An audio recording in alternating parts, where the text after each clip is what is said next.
नमः समय साराय स्वानुभूत्या चकासिते चित्स्वभावाय भावाय सर्वभावान्तरक्षिदे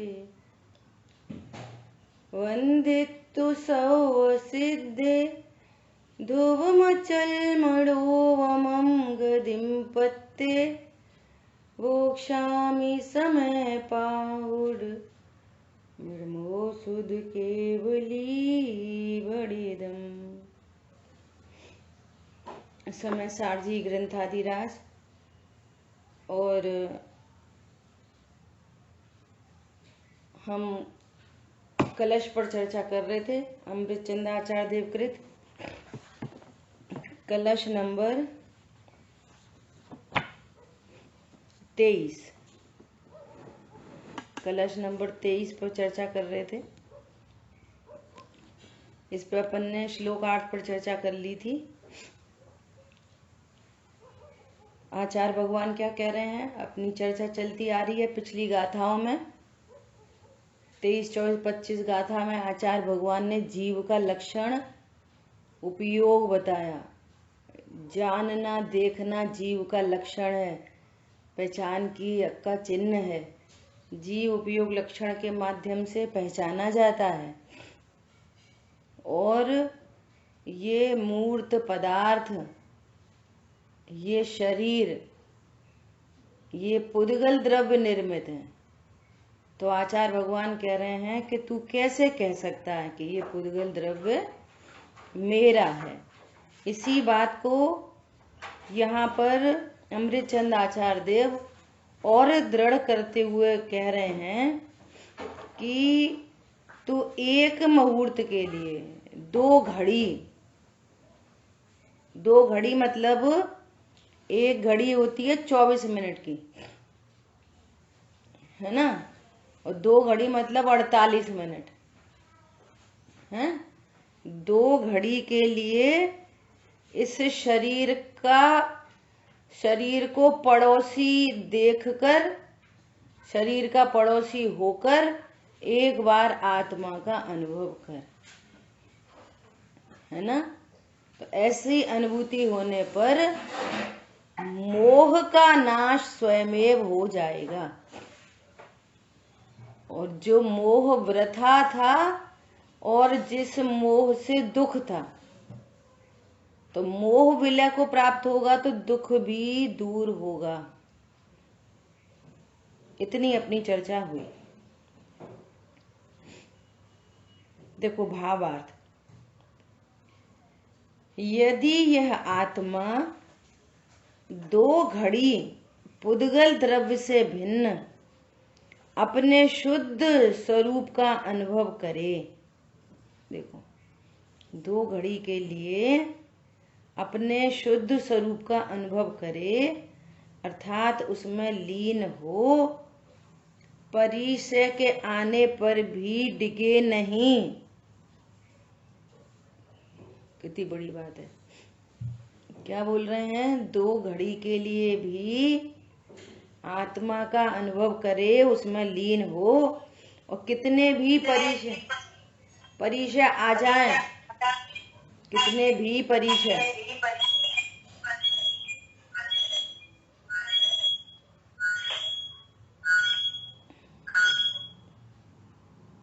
और उन परिचयों के आने पर डिगे नहीं।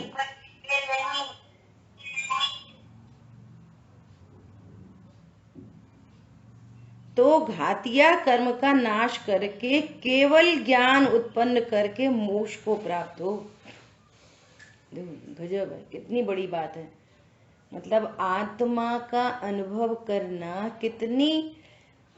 कितने सुख की बात है। ये सुख को लेकर आएगा और अनंत सुख को लेकर आएगा। क्या करना है, बोलो, करने के नाम से क्या करना है?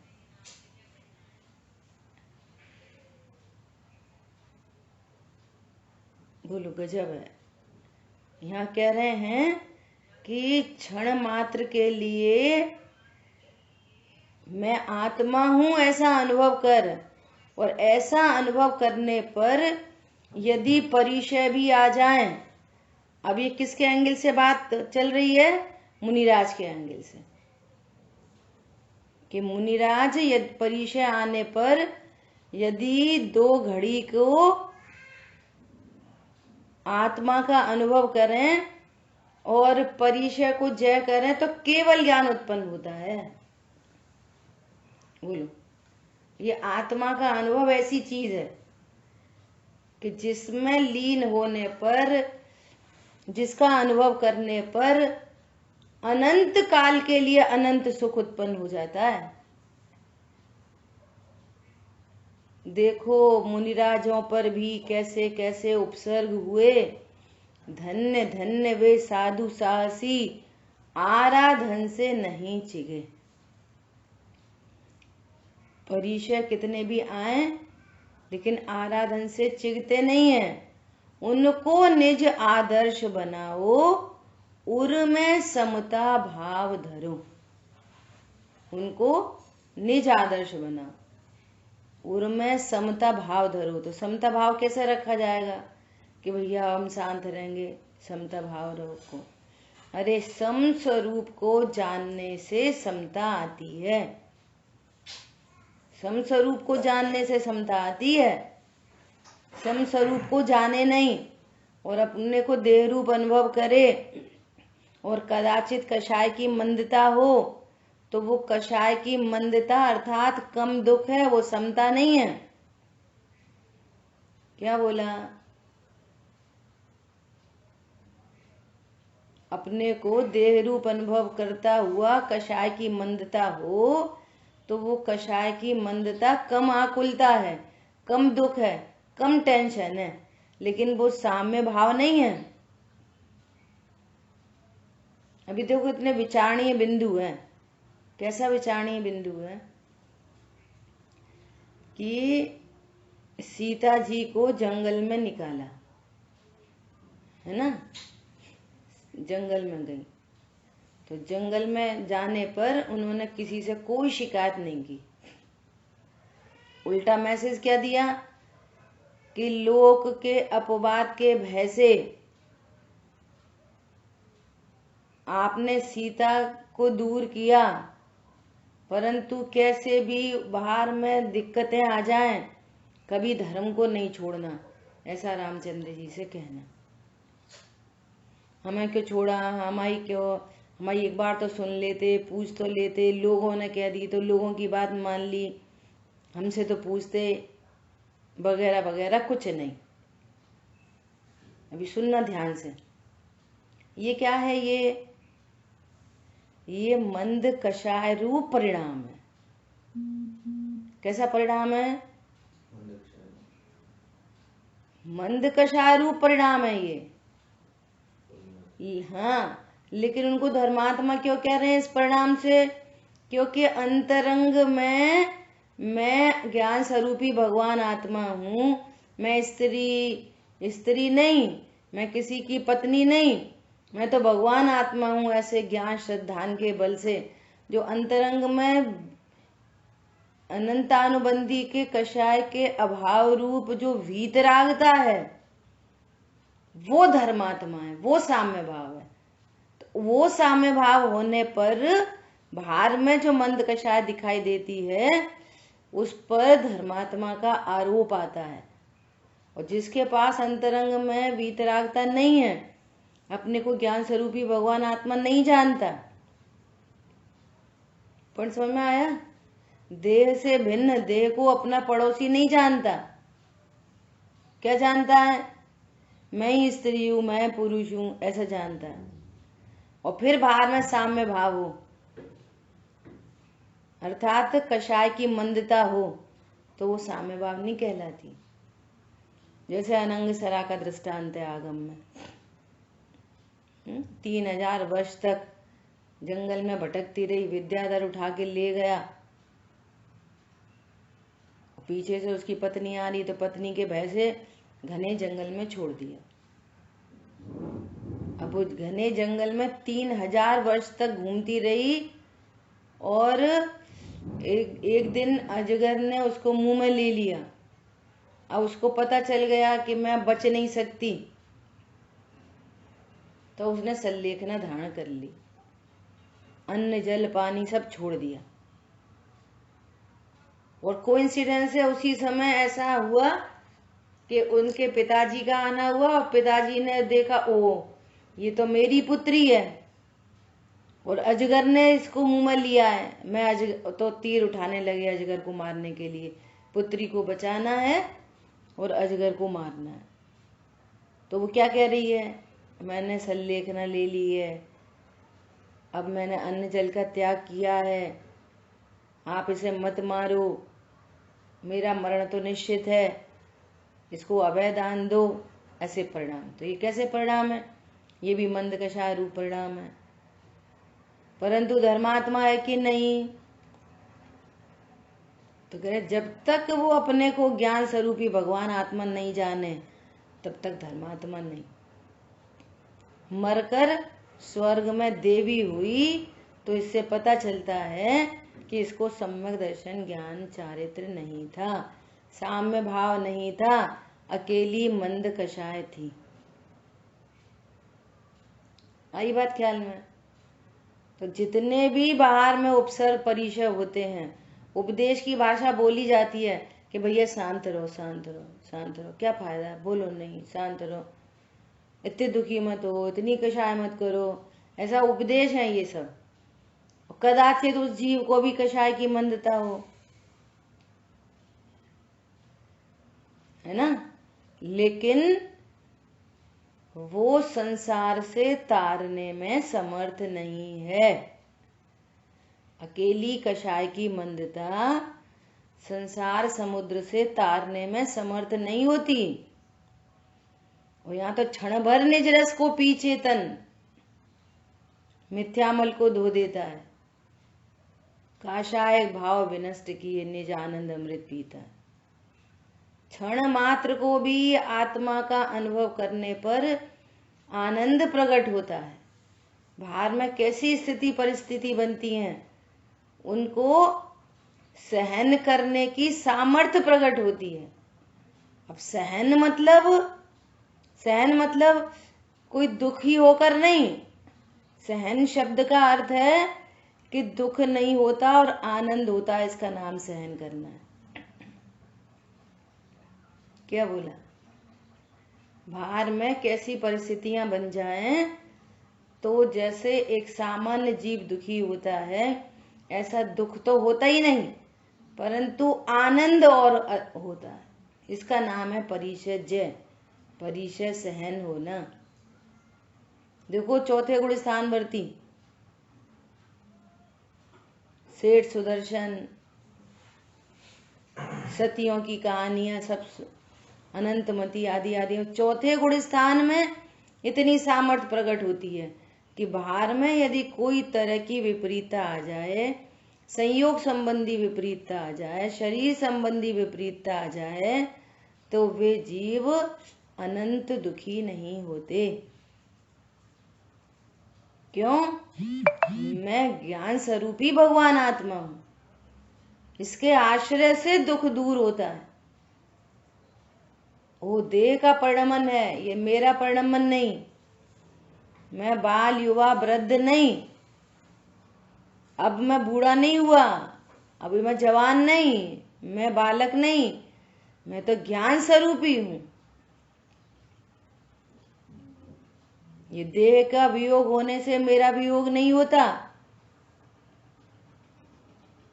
देह का वियोग तब होएगा, तब होगा, मैं अभी देह से भिन्न हूं। ऐसा आचार्य भगवान कह रहे हैं कि तुम तत्व का कौतूहली होकर शरीर मूत्र द्रव्य को एक मुहूर्त पड़ोसी होकर आत्मा का अनुभव कर। और ये आत्मा का अनुभव तत्व ज्ञान पूर्वक होता है, इसलिए आचार्य भगवान कह रहे हैं तत्वों का कौतूहली हो। ऐसी सलाह दे रहे हैं, कोमल संबोधन बोलकर, हे भाई, अयि कथमपि मृत्वा तत्व कौतूहली सन, है ना। तो भावार्थ में क्या कह रहे हैं, कितने बार में परिचय उत्पन्न हो जाएं परंतु उनके आने पर डिगे नहीं। भार में कर्माधिक का विचार करें कि जो भी स्थिति परिस्थिति संयोगों की शरीर की जो बन रही है, ये अपने ही पूर्वकृत कर्म का उदय है, घाती कर्म का उदय है। जो अंतरंग में परिणाम फल रहे हैं वे घाती कर्म के उदय हैं, और मैं तो इनसे भिन्न ज्ञान स्वरूपी भगवान आत्मा हूं। वो मेरे में कैसे भी परिचय आ जाए, मेरे ज्ञान स्वभाव में क्या होता है, बोलो, संयोग कम ज्यादा हो जाए, ज्ञान स्वभाव में क्या होता है, अनंत गुणों में क्या होता है, असंख्यात प्रदेशों में क्या होता है।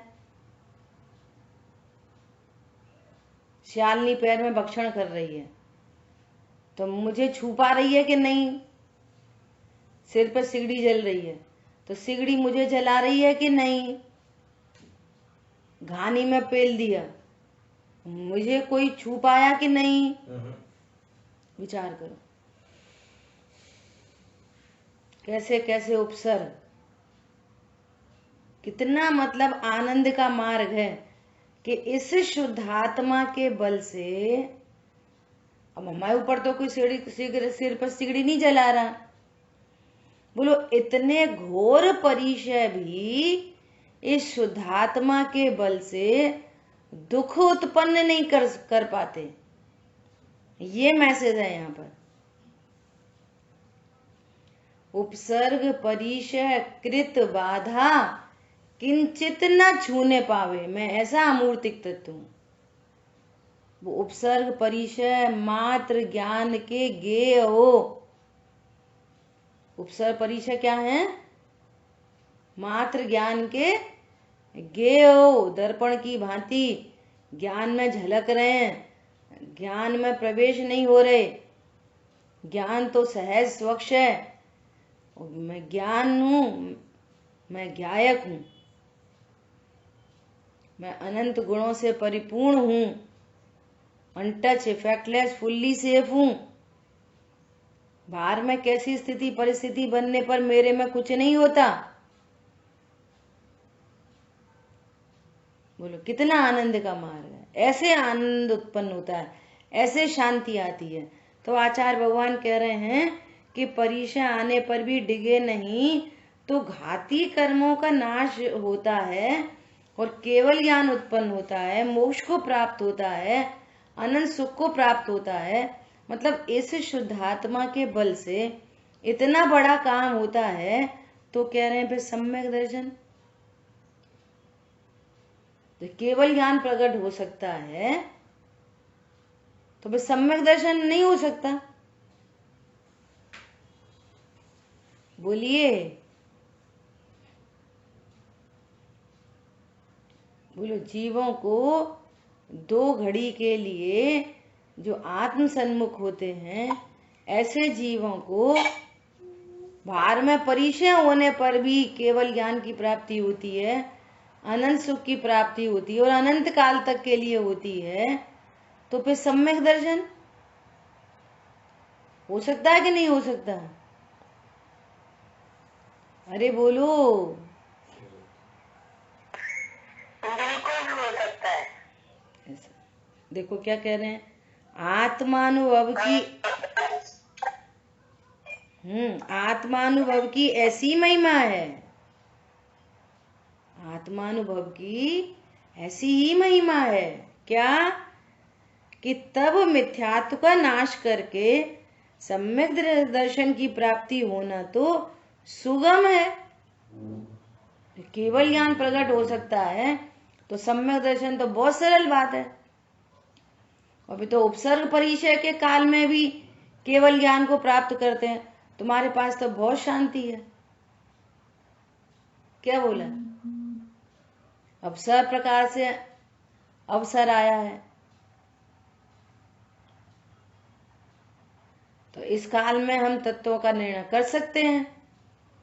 देखो चॉइस आपकी है, जो जहां पर खड़ा है। इससे एज का कोई संबंध नहीं है कि अब तो हमारी उम्र कम है कि हमारी उम्र ज्यादा है। उम्र से इस चीज का कोई संबंध नहीं है। जो जहां खड़ा है वो अभी भी तत्व निर्णय करके आनंदित हो सकता है। अभी भी जिस समय शक्ति को फालतू प्रपंचों में लगाई जा रही है, वो समय शक्ति अभी भी तत्व निर्णय करने में लगाई जाए तो अभी भी वो आनंदित हो सकता है, अनंत दुख से छूट सकता है, भव समुद्र से छूट सकता है।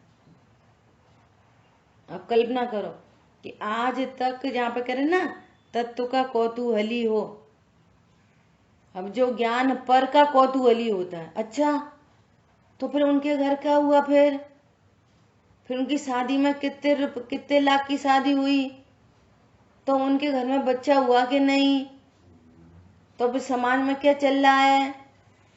बोलो, पर का कौतूहली होने पर आज तक क्या प्राप्त हुआ? विचार तो करो, विचार करो। टोरमल जी बार बार कह रहे हैं आप विचार करो। पर का कौतूहली होने पर आज तक आपको क्या मिला? एकांत दुख के अलावा और क्या मिलता है? तो उनसे पूछ लो, तो फिर कब आ रहे, तो फिर कब जा रहे, फिर उनके घर क्या हुआ, फिर हमारे घर क्या हुआ? कल दादा का अनुशीलन पढ़ रहे थे, दादा लिख रहे हैं उसमें, अरे ये तो समाज के लिए बहुत करते हैं, ये तो उनके लिए बहुत करते हैं, ये तो ऐसा करते हैं। तो कह रहे हैं भैया ये भी कोई सुखी होने के उपाय नहीं है। क्या बोला? ये भी कोई सुखी होने के, जिनकी जगत प्रशंसा करता है, ये कोई सुखी होने के उपाय नहीं है। और पुरुषा सिद्धि में गुरुदेव श्री कह रहे हैं, क्या कह रहे हैं? जो राग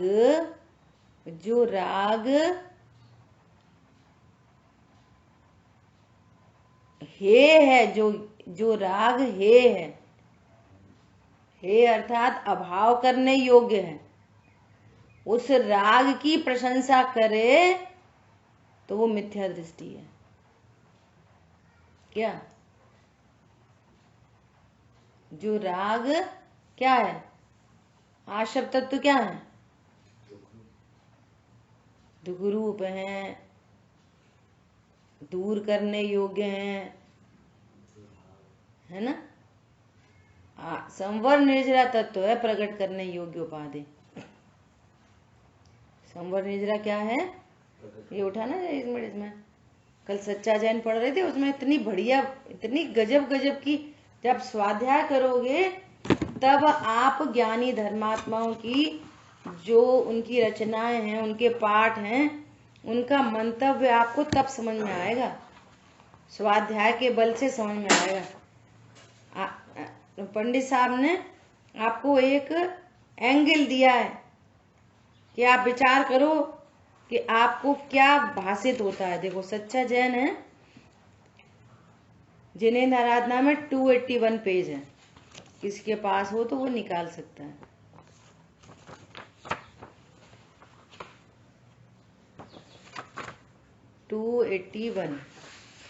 देखो क्या कह रहे हैं, कल अपनी चर्चा आई थी, ज्ञानी जैन उन्हीं को कहते आत्म तत्व निहारे जो, कल बात आई थी, मगरमच्छ जैन साहब है जो आत्म तत्व निहारते हैं, पंचम गुण स्थानवर्ती हैं।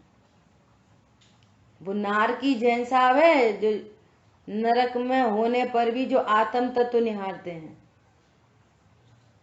और हम मनुष्य हैं, जैन कुल में जन्मे हैं, अपने को जैन कहला रहे हैं, और मैं क्या हूं इसकी कोई खबर नहीं, एकांत देह रूप अनुभव करते हैं, जिसके श्रृंगारों में ये महंगा जीवन घुलता चला जा रहा है।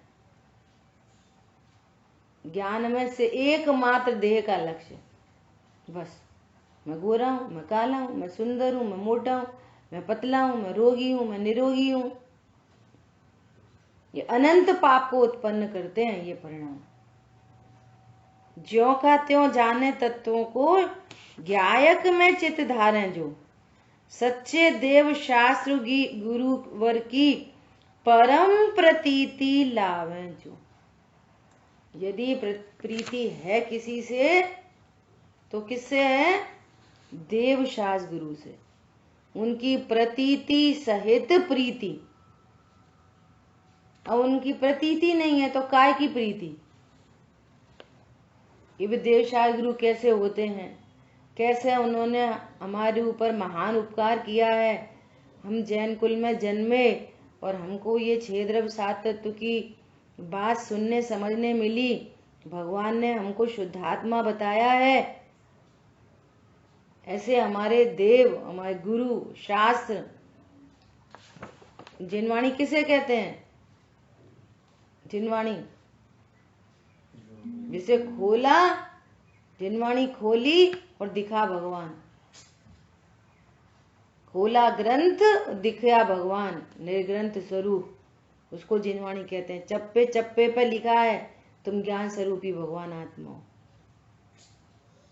ऐसी है हमारी जिनवाणी, अनेकांतमयी, है ना। अभी ये लाइन बतानी थी क्या? वीत राग विज्ञान परिणति, सुख का मूल विचार है जो। सुख का मूल क्या है? कपड़े, बच्चे, दुकान, मकान, धन, पैसा, ये सुख का मूल है। सब एक दूसरे को किसकी प्रेरणा करते हैं? भैया पैसा कमाओ, पैसा कमाओ। कितना प्रॉफिट ले रहे हो, कितना मुनाफा? नहीं, मुनाफा बढ़ाओ, सस्ते में खरीदो, महंगे में बेचो, छल कपट करो, मायाचारी करो, यही उपदेश। सुख का मूल क्या है? धन, दुकान, मकान, पत्नी, बच्चे, शरीर। ओहो, तुम जैन नहीं हो। क्या बोल रहे हैं? तुम जैन नहीं हो। कौन है जैन? वीतराग विज्ञान परिणति, सुख का मूल विचार है जो मतलब ज्ञानी जैन, उन्हीं को कहते। वीतराग विज्ञान परिणति, सुख का मूल विचार है जो। ये प्रकट करने योग्य उपादेय है। पैसा प्रकट करने योग्य उपादेय नहीं है। क्या बोला? तो फिर नहीं कमाए, ये नहीं कमाए, नहीं कमाते ही नहीं है। वो तो पूर्व कर्म के उदय में ऐसा उदय है तीव्र, तो उसमें ये सब क्रिया परिणाम हो रहे हैं। पैसे कमाने का देखो, आप विचार करो, पैसा कमाने का परिणाम पाप परिणाम है, पुण्य परिणाम है? पाप परिणाम है। तो पाप का उदय है, पैसा कमाना पाप का उदय है कि पुण्य का उदय है? पाप का उदय। देखो, आपको भोजन, पैसा, घर ये सब जो मिले हैं ना, वो सुनो, वो सब पैसा कमा कर मिल रहा है ना। और ऐसे जीव हैं जिनको पैसे कमाने का भाव ही नहीं है। उनका ऐसा उदय है, कैसा उदय है? जिनको पैसा कमाने का परिणाम ही उत्पन्न नहीं हो रहा। इसका मतलब जिनको पाप भाव उत्पन्न ही नहीं हो रहा। और समय शक्ति उनकी कहाँ लग रही है? देवशाल गुरु में, तत्व निर्णय करने में, तत्व अनुभूति करने में। तो पैसा कमाना पाप का उदय है कि पुण्य का उदय है? पैसे कमाने का भाव, घाती कर्म में पाप का ही उदय है। वो सामग्री मिले उसको उपचार से पुण्य का उदय कहते हैं। देवशाल गुरु का मिलना वास्तव में पुण्य का उदय है। अति पुण्य उदय मम आयो, प्रभु तुमरो दर्शन पायो। अब आपको लगता क्या? लगता अति पुण्य उदय मम आयो, गाड़ी बंगला लखायो। पढ़ते क्या हो, समझते क्या हो, मानते क्या हो? पॉइंट समझ में आ रहा है? अब विचार करो, सुमत जी भाई साहब कितने रुपए महीने कमाते हैं? तो उनका पाप का उदय, पुण्य का उदय है। अच्छा, उनके पास कितनी लग्जरी है, गजब है। पैसा कमा कर फिर आपकी रोजी रोटी, सब खाना पीना उठना बैठना की व्यवस्था हो, ये पाप का उदय है भाई साहब। वो तो खूब अपनी व्याख्या करते हैं।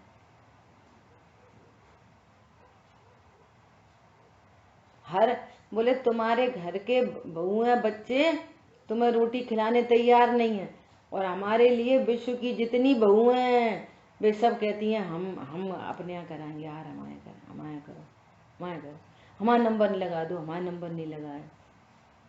बोलो कितने रुपए महीने कमाते, और कितने सबको पटा पटा के रखते, कितनों को सेट करके रखते। कल्पना करो, तुम कितनी गाड़ी में चलते हो, वे कितनी गाड़ी में चलते। तुम पैसे वाले हो तो तुम्हें ड्राइवर लेके जाए, और उनको करोड़पति ले ड्राइवर बन के जाए। ड्राइवर को भेज के नहीं बुलवाते, उनको खुद जाके करोड़पति ड्राइव करके और फिर उनको लेके आए।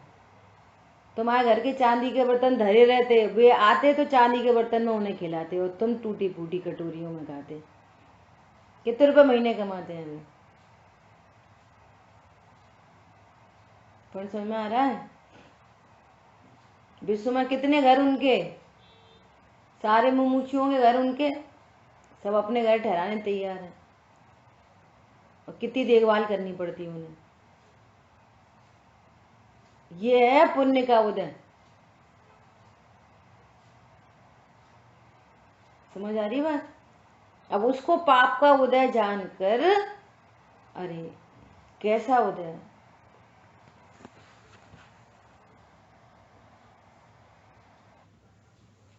बोलो कैसा उदय है कि पैसा, धन सामग्री कमानी पड़ रही है तब धन आ रहा है। ये उदय होते हैं, तीव्र उदय। अब उदय में रहते हुए, उदय को उदय जानते हुए, इसी स्थिति परिस्थिति के बीच में आप अपने को ज्ञान स्वरूपी भगवान आत्मा जानो, और वीतराग विज्ञान परिणति को सुख का मूल विचारो, तो आपको यथार्थ तत्व निर्णय पूर्वक आत्मानुभूति हो। पैसा कमाना पड़ रहा है कि नहीं कमाना पड़ रहा है, ये उदय की व्यवस्था है। कमाए कि नहीं कमाए का मैटर नहीं है, रुक नहीं सकते। जब तक तीव्र उदय है तब तक रुक नहीं सकते। वे भाव आएंगे तीव्रता से, और कमाना ही पड़ेगा। आजकल लड़कियों के पाप के उदय हैं, विषम। अब मिथ्या बुद्धि है ना, तो मिथ्या बुद्धि में उल्टे उल्टे काम समझ में आते हैं। एक तरीका है कि अपने से शांति से घर में रह के बढ़िया शांति से खाओ पियो, आराम से रहो, स्वाध्याय करो, पूजा पाठ करो। और एक तरीका क्या कि खुद कमाने जाओ, और तब रोटी खाओ, तब कपड़े पहनो, तब रहो। और वे सोचते हैं, इनके माँ बाप भी यही सोचते हैं, अरे हमारी बेटी की तो उतने 20 लाख का पैकेज है, अगर तुम्हारी 20 लाख में तुम्हारी एज पैक हो गई उसमें। अब स्वाध्याय पूजा पाठ की फुर्सत कहाँ है, वो एज ही पैक हो गई ना उधर। पैसा कमाकर खाने मिले, रहने मिले, ये तीव्र पाप का उदय है। पॉइंट समझ में आ रहा है नहीं आ रहा? वीतराग विज्ञान परिणति सुख का मूल विचार है। जो वीतराग विज्ञान परिणति सुख का मूल है। हमारी बात समझ में? अरे आ रही कि नहीं आ रही?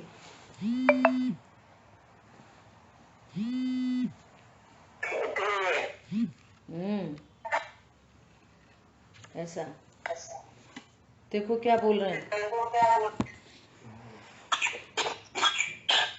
आत्मानुभव की ऐसी ही महिमा है,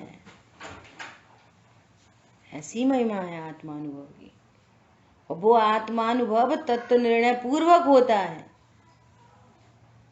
इसलिए आचार्य भगवान बहुत प्रेरणा कर रहे हैं कि भैया आप दुनियादारी के कौतूहली मत हो, जगत के कौतूहली मत हो। देखो फिर से बहुत समझने की बात है, बहुत समझने की बात है। ये जितनी भी संस्थाएं हैं, समाज हैं, ये हैं वो हैं, इन सब के अब उदयाधीन व्यवस्था में ही आते ही हैं परिणाम।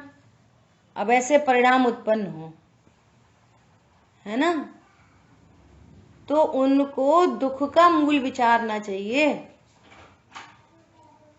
अत्यंत मंद कषाय का भी जो परिणाम है वो भी बंद का कारण कहा, तो यहाँ तो और पर संबंधी कौतूहल प्रकट होता है। उनने क्या नियम बनाया, फिर इनमें क्या करना है, फिर उसको क्या करना है, फिर क्या सेटिंग करनी है।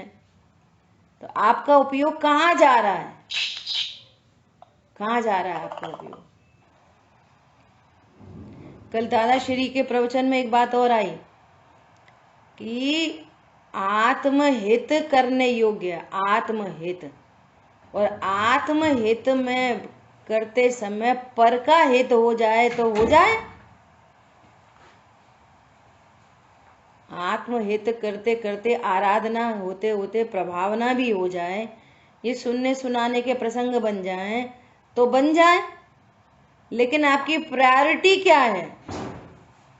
प्रायोरिटी परहित की नहीं है, प्रायोरिटी स्वहित की है। ये मूल में उन्होंने ग्रंथ नहीं बताया था, लेकिन मूल में उन्होंने प्राकृत की गाथा पढ़ के बताई थी। आचार्य भगवंतों ने ये वाली बात लिखी है।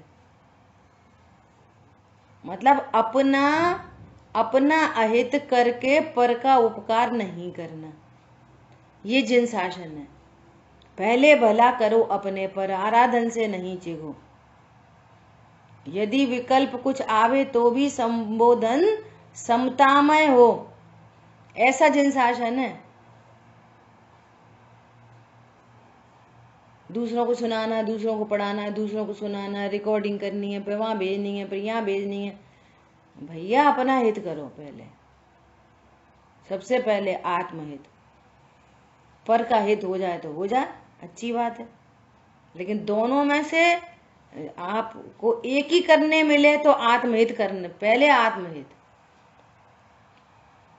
और वास्तव में जो आराधक होते हैं वही प्रभावक होते हैं। जो जीव सुनने से नहीं सीखते, आपकी बॉडी लैंग्वेज से अपने आप सीख जाते हैं, ऑटोमेटिक। अरे उनका जीवन ऐसा, अरे वो ऐसा उठते बैठते, अरे वो स्वाध्याय करते, अरे वे सामायिक करते।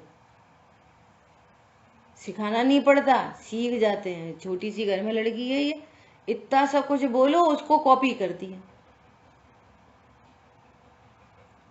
पण समझ में आया? अब जैसे यहाँ जिनवाणी रखी है, तो जिनवाणी को हाथ जोड़ के ट्रीट करती है। जिनवाणी का ट्रीटमेंट वो देख रही है, अभी समझ नहीं है, लेकिन जितनी समझ है उस समझ से बच्चा सीख रहा है। ये कोई प्रीशियस थिंग है। आप वैल्यू कर रहे हो, बच्चा वैल्यू करेगा। आप वैल्यू नहीं करोगे, बच्चा भी नहीं करेगा। इसलिए ज्यादा सिखाने की बात नहीं है, सीखने की बात है।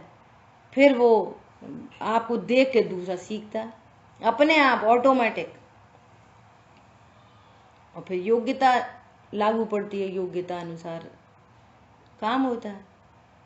इसलिए यहाँ पर आचार्य भगवान कह रहे हैं भैया पर का कौतूहली मत हो, स्व का कौतूहली हो। पंडित साहब ने जगह जगह लिखा है, जग प्रपंच में नहीं पड़ो। वो जग प्रपंच दुख का मूल है, स्व प्रपंच सुख का मूल है। पंचास्तिकाय ग्रंथ में तो अधिकार का नाम ही है, मोक्ष मार्ग प्रपंच वर्णन। प्रपंच करना है ना, तो मोक्ष मार्ग में करो प्रपंच, स्व का प्रपंच करो, अपना कौतूहली हो। अरे आखिर मैं हूं कौन? सही में मैं शरीर नहीं हूं, मैं शरीर का कर्ता भोगता नहीं हूं। शरीर में चोट लग जाए, उस चोट को कोई ने नहीं भोगा आज तक, ये दुख आत्मा को नहीं जानने से उत्पन्न हो रहा है। आत्मा को जानो तो सुख की उत्पत्ति होती है, उसको और जानते रहो तो सुख और बढ़ता है, आनंद की क्वांटिटी बढ़ती जाती है। और एक क्षण ऐसा आता है कि उपसर्ग परिचय आ जाए तो भी आराधना से नहीं चिढ़ते। ये कैसी आत्मानुभव की महिमा है। हम इतना से इतनी सी चोट लगे तो कहते हैं वो दुख दुख दुख दुख, और यहाँ तो सिर पर सिगड़ी चल रही है, कोई दुख नहीं।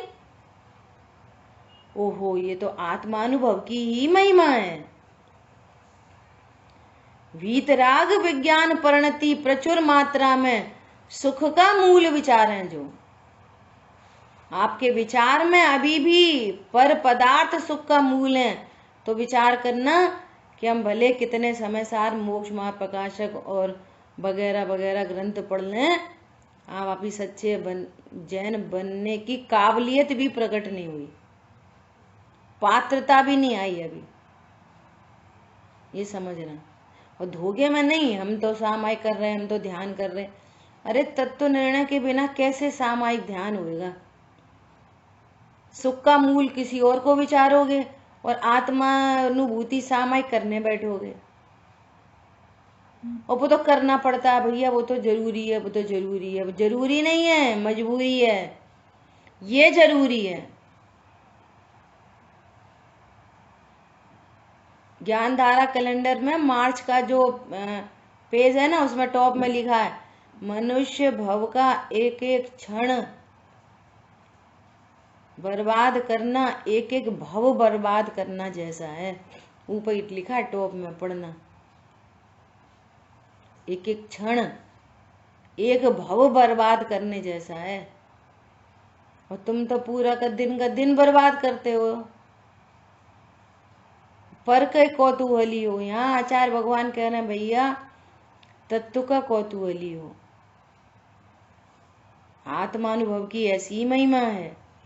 यहाँ सुख प्रकट होता है, सुख की वृद्धि होती है, प्रचुर मात्रा में वृद्धि होती है, और संपूर्ण राग का अभाव होने पर अनंत काल के लिए अनंत सुख की प्राप्ति होती है।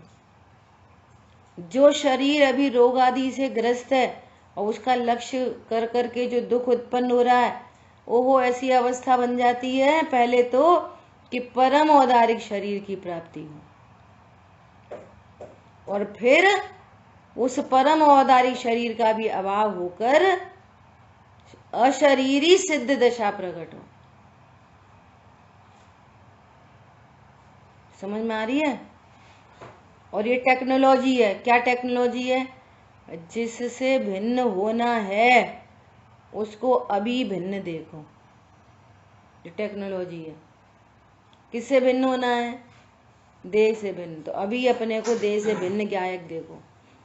अरे भैया कर्मों से बंधे हैं, कर्मों से बंधे हैं, कर्म का अभाव हो तो कर्मों का अभाव करना है ना, तो अपने को अभी कर्मों से भिन्न देखो। नहीं, सही बात है, कषायों से दुख होता है, फालतू की कषाय हो जाती हैं, फालतू की कषाय का अभाव करना है तो अभी कषायों से भिन्न देखो। एकदम सिंपल एग्जाम्पल है।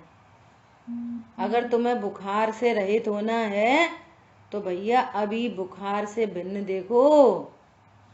उसी शरीर में, शरीर के असंख्यात प्रदेशों में हर प्रदेश पर बुखार है, पर बुखार शरीर से न्यारा है, और न्यारा नहीं जानोगे तो उसको भिन्न कर नहीं पाओगे। कोई ऐसा बोले कि भैया बुखार तो हम तुम्हारा उतार देंगे, पर बुखार उतारने पर तुम ही मर जाओगे। शांतनु, कैंसर का इलाज तो हो जाएगा, पर कैंसर का अभाव होएगा तो तुम भी खत्म हो जाओगे। तो वो क्या बोलेगा? भैया हम तो कैंसर के संग में ही ठीक है। समझ में आ रही है बात? वो उसको भिन्न जानता है तो भिन्न करने के उपाय करता है। कोई बोले कैंसर का तो अभाव हो जाएगा लेकिन तुम स्वस्थ हो जाओगे। हाँ भैया फटाफट करो ऑपरेशन। अरे वो बहुत कष्टकारी है, वो कीमो भले ही होता रहे, लेकिन आप तो इस कैंसर का को दूर करो। यहाँ पर कह रहे हैं कि तुम महाकष्ट से भी मर पच कर तत्वों का कौतूहली हो। तो यहाँ तो आचार्य भगवान ऐसा कह रहे हैं, आत्मा का अनुभव कष्टकारी नहीं, आनंदमयी है। समझ आ रही बात? तत्वों का निर्णय कष्टकारी नहीं है।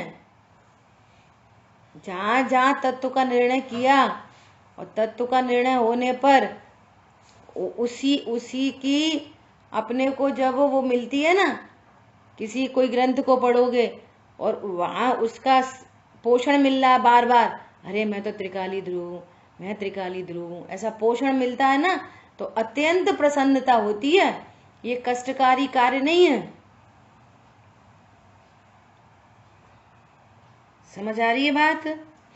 तो कह रहे हैं आत्मानुभव की ऐसी महिमा है, वीतराग विज्ञान परिणति। अच्छा, कोई बताएगा? अपन ने बहुत बार रिपीट करा वीतराग विज्ञान परिणति। ये क्या चीज है वीतराग विज्ञान परिणति? कौन बताएगा? बोलो जल्दी फटाफट। वीतराग विज्ञान परिणति क्या चीज है? बहुत देर लगाते हो आप लोग, बताएं।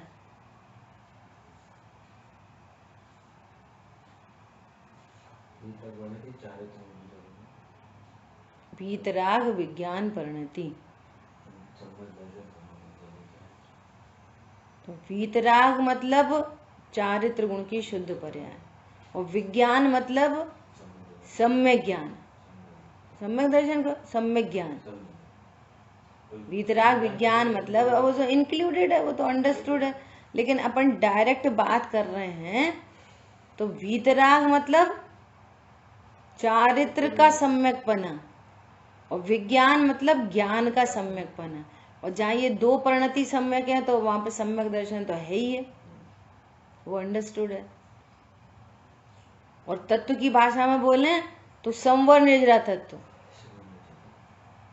ये सुख का मूल है। इस पूरे भरे विश्व में यदि सुखरूप कोई है तो संवर निर्जरा तत्व। भगवान आत्मा नहीं है सुख का मूल। अरे भगवान आत्मा तो सबके पास है, मक्खी मच्छर हाथी घोड़ा नार की देव। परंतु भगवान आत्मा को जानने पर सुख होता है। तो भगवान आत्मा को जाना, उसका ही नाम विज्ञान है, और जानने पर सुख हुआ, उसका ही नाम वीतराग है। समझ में आ रही है? इसलिए भेद विज्ञान महान है, और उस भेद विज्ञान में आत्मा है, इसलिए आत्मा महान है। पर समझ में आया? आत्मानुभव की ऐसी ही महिमा है, तब मिथ्यात्व का नाश करके सम्यक दर्शन की प्राप्ति होना तो सुगम है। इसलिए श्री गुरुओं ने प्रधानता से यही उपदेश दिया है। यही सुखी जीवन का आधार है, यही आर्ट ऑफ लिविंग है। वेद विज्ञान ही आर्ट ऑफ लिविंग है। वेद विज्ञान कला है, बाकी सब बला है। वेद विज्ञान कला है, बाकी सब बला है। वो सब मजबूरी है और ये जरूरी है। उल्टा नहीं करना, टाइम ही नहीं मिलता। कोई से पूछो कि भैया आप स्वाध्याय किया करो, क्लास से जोड़ो, अरे वो कर ही नहीं पाते, अरे वो तो टाइम नहीं है। बताओ, अपने हित के लिए टाइम नहीं है।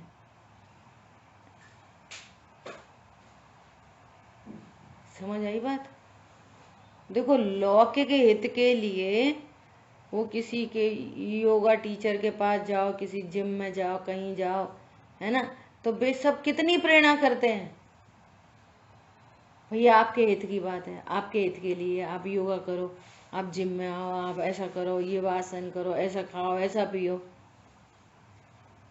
उस शरीर के हित के लिए फिर सब करने तैयार है। जो कि मेरा हित नहीं है, उसमें मेरा कहीं से कहीं तक कोई हित नहीं है। मेरा हित तो एकमात्र वीतराग विज्ञान परिणति प्रकट होना है। सब लोग पढ़ना, सच्चा है पूरा, बहुत गजब की रचना है। पिछले दिनों में कल परसों मोक्षा प्रकाशक जी पढ़ने के लिए बोला था, बोले कितने लोगों ने पढ़ा? अब बताओ मत, अब खुद विचार करना, ठीक है? समय अपना हुआ, बहुत बढ़िया। पढ़ते हैं, शूरवीर होते हैं वे, करते हैं होमवर्क पूरा। जिनकी भली होनार है वे काम करते हैं, और जिनकी भली होनार नहीं है वे बहाने 4 गतियों में बहाते हैं। मालूम है? अरे वो टाइम नहीं मिला, अरे वो आ गए, अरे सिर दर्द हो रहा था, अरे वो गिर पड़े, अरे वो जी पड़े। क्या है ये बहाने हैं। ये 4 गति में रुलाएंगे, ये बहाने। ठीक है? इस तरह से आचार्य भगवान हमारे को मोटिवेट करके कह रहे हैं कि जिस आत्मा के आश्रय से घोर परिचय आने पर भी अनंत सुख को प्राप्त किया जा सकता है, क्या इतनी अनुकूल स्थिति परिस्थिति बनने पर भी क्या सम्यक दर्शन नहीं प्राप्त किया जा सकता?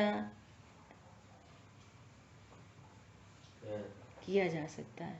तत्व निर्णय नहीं किया जा सकता? किया जा सकता है।